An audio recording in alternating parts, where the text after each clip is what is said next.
Hello!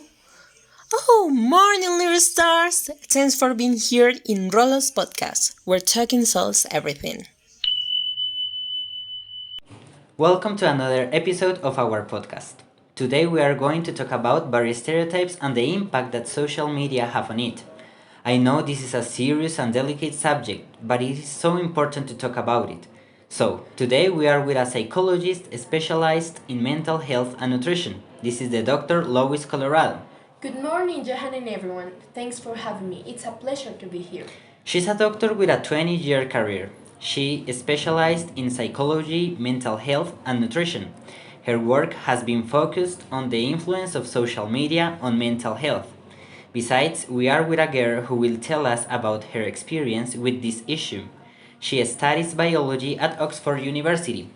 Yeah, hi, my name is Valeria. Thank you for inviting me. Okay, let's talk about the stereotypes. There are a lot of body and beauty stereotypes that are promoted in social media. We can observe that these ideals affect all people. Why does it happen, Dr. Lois?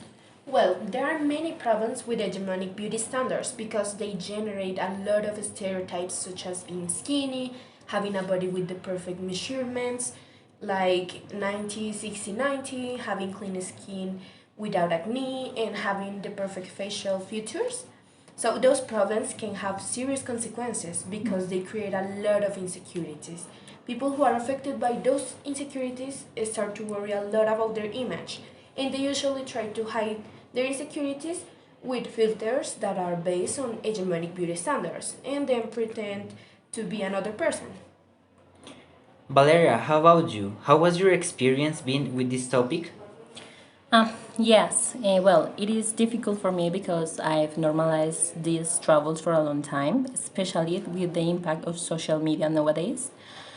Social networks shares this type of contents with an ideal life and body, and famous people like Kylie Jenner in their counter reinforcing those stereotypes and as a verified account has a big impact of other people. It is my case.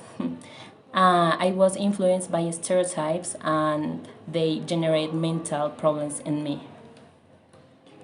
We all know that social media is the set of online communication platforms where content is created, viewed, and shared by its users. But it has a strong presence in contemporary society, even affecting how we perceive beauty standards. This due to the impact that certain influencers contribute to the generation and propagation of stereotypes. Many studies suggest that this type of use in social networks entails consequences and damage the perception on one's own image. Yes, you're right, exactly. For instance, the tendency to compare oneself with other people and to sexualize objective one's own physique and internalize third party is, I don't know how to say that, perspectives as the primary lens through which to see our physics. For example, the number of likes in our photos or posts. Of course, people need to satisfy these canons of beauty. When they achieve that personal satisfaction, they crash into reality that there are more and new beauty standards to reach in social media. So it generates a huge frustration, and this frustration, along with the stereotypes, can cause serious side effects. For instance, mental problems such as depression, anxiety, and physical problems like dysmorphia, anorexia, and bulimia. If you don't recognize these problems in time, it will become harder. It's so hard. So, mental problems are as important as physical illnesses. Before, people didn't care about those issues, and for that, they normalized them. Yeah, I stopped following those stereotypes when I realized that if I didn't find a way to fix them, well, my mental health will be affected. Right. To better understand this problem and the disease it brings with it, we will talk about each one and its consequences. Of course, Johan. First, we must understand that it's a mental illness or is also known as a psychological disorder. So, it is a wide variety of conditions that affect mood, thinking, and behavior. One of them is depression. Valeria, do you know anything about it? Yep, and depression is a mental health disorder characterized by a loss of interest in activities which can cause insignificant difficulties in daily life. They may include the feeling of permanent sadness and disturbances in sleep, habits, appetite, energy level, concentration, daily behavior, I don't know, and self esteem. Sure. In addition, research has shown that 61% of adolescents struggle with depression due to social standards about the ideal body generating dissatisfaction with their bodies. Yeah, well, this is hard because I remember coming home and look myself in my room to cry and not eat anything because, well, I had how my body was.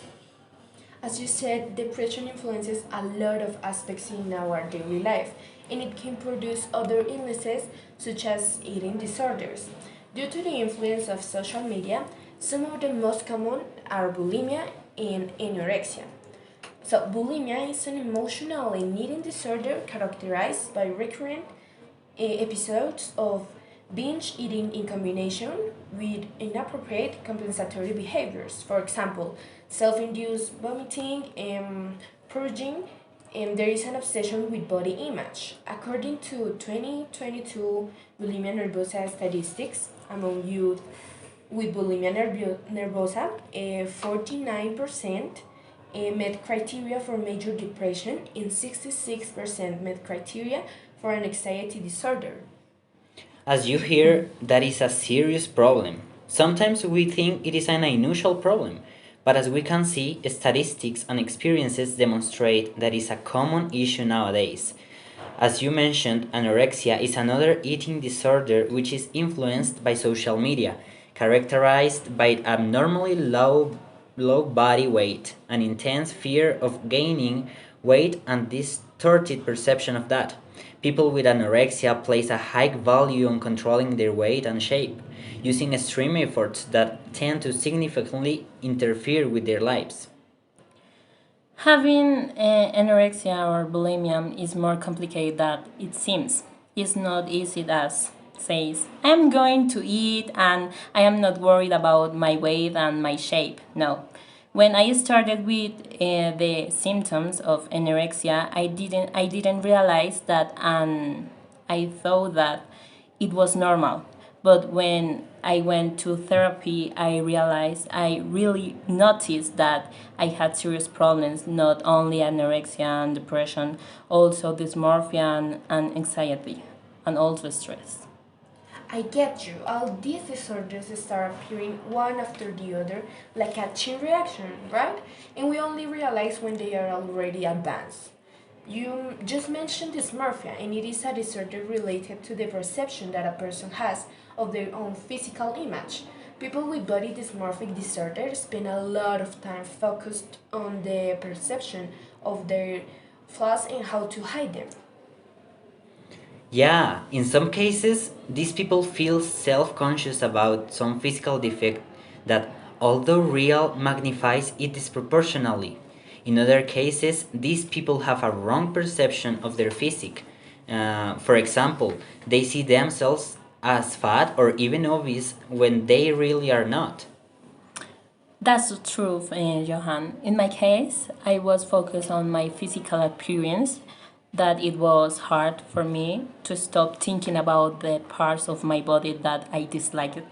I was focused on specific things, for example, like my pimple of my skin, the shape or size of my nose, or my weight, I don't know. And I felt so embarrassment and anxious about my physical appearance almost all the time. Well, that I had no avoid my many social situations because I didn't want to annoy and to see me. Wow, it's shocking to hear all this. And even more so when we normalize all these red flags in young people. If we pay the proper attention, we will avoid all these health problems. So, Valeria, how did you start working on it? Curiously, I started when I saw a friend who was sad, too thin, and sick. She had terrible headache and every day and sometimes she fainted in the classes. One day my friend told me that she had go to a hospital because she vomited after that she fainted. Their doctors told her that she should go to a psychological, sorry. Her mom accompanied her there the next day and they discovered that she has anxiety and bulimia. When my friend told me that, I supposed that I had the same problem because I felt the same symptoms. Effectively, when I went to a psychological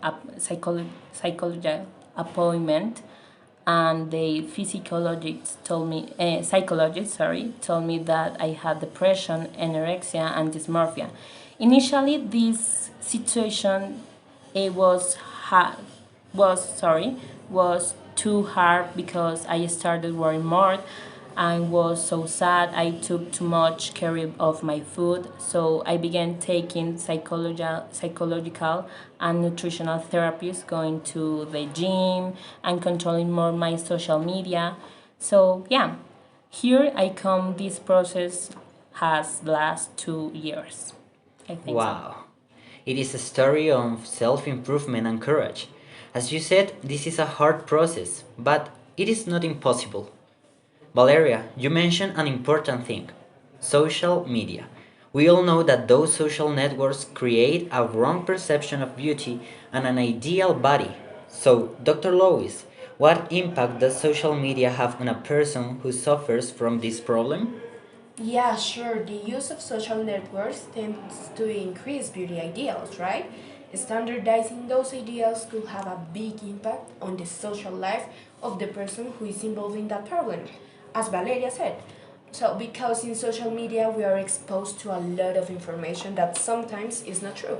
And our behaviors and attitudes can be affected by wrong information that reproduces the hegemonic beauty standards that do not recognize diversity because all of us are different. So, furthermore, the continuous use of social networks can increase stress and self esteem because people are always trying to fit into the models that are set on social media and they cannot be themselves.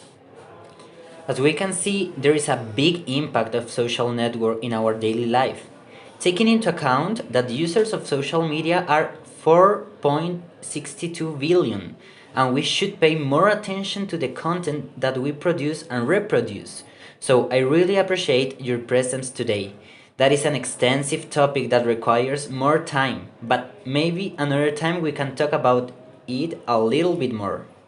Yeah, you're right. And we need to be more aware and critical of the content that we consume and share, really. So, thanks for inviting me. It was a pleasure to be here and be able to share my story. So, thank you, Valeria, for sharing your experience with us. And thank you, Dr. Lois, for helping us to understand these real problems. And for our audience, we hope you can open your perspective about it and realize the importance of taking care of our physical health and our mental health. Thanks for inviting me. It was a complete compliment that you took me into account to talk about this important topic. Bye! Don't forget to leave your comments and subscribe to this podcast. Thanks. See you.